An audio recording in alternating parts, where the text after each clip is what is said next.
Hello, my name is Jeremy Skipper, and I'm the captain of the Language, Action, and Brain Lab, where we're trying to understand the natural organization of language in the brain. To state that another way, we study the neurobiology of language use.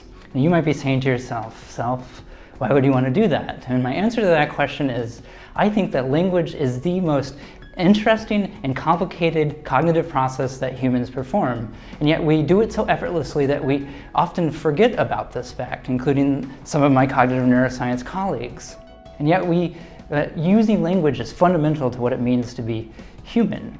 We use language to learn complicated things so that we can, for example, put together IKEA furniture. We use language to make our most important decisions in life, like should I marry that guy? We use language in politics to sway the minds of millions of people.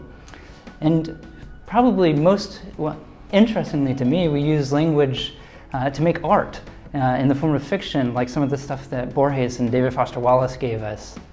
And perhaps most importantly is that we use language as a social tool.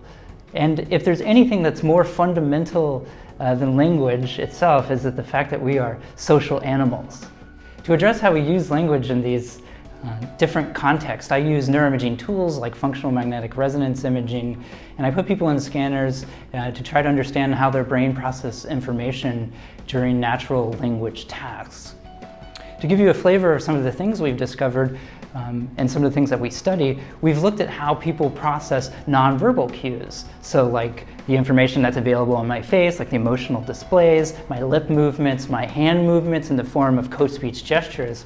And what we found is quite interesting. We tend to think of nonverbal cues as being somehow different from language and somehow conveying the real meaning of what we're trying to say. But it turns out that the brain uses that information. It tries to extract information from those different cues to predict what the person we're talking to is going to say next, so that the brain is using that information to try to understand our interlocutor.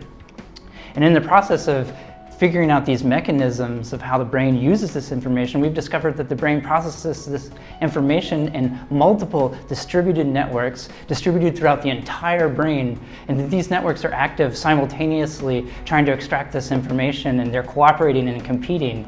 And this is quite a different model from the model of the organization of language in the brain that we inherited from 19th century neurology.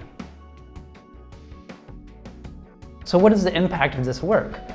Well, I personally would like to replace the model of the organization of language in the brain that's in every textbook. I don't know of a single textbook in which the 19th century model is still not taught to students, including all of our medical students. So I would like to replace that model with something more nuanced and complicated, something that fits the data more.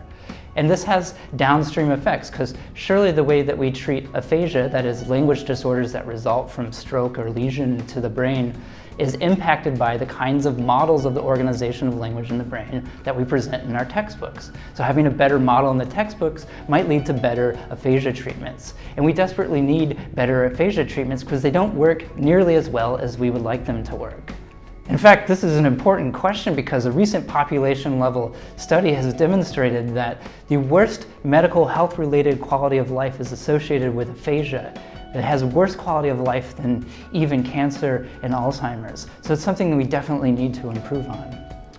My research is also taking me in other directions that might have an impact in the world. So we've used the result of the work I'm doing to try to build new hearing aids for people who go deaf later in life. And in fact, right now we're developing a new multisensory sensory substitution-based hearing aid where we're trying to actually replace hearing by putting high-density electrode arrays on the roof of the mouth so that people would literally hear through the roofs of their mouth and through visual information that we present through their eye.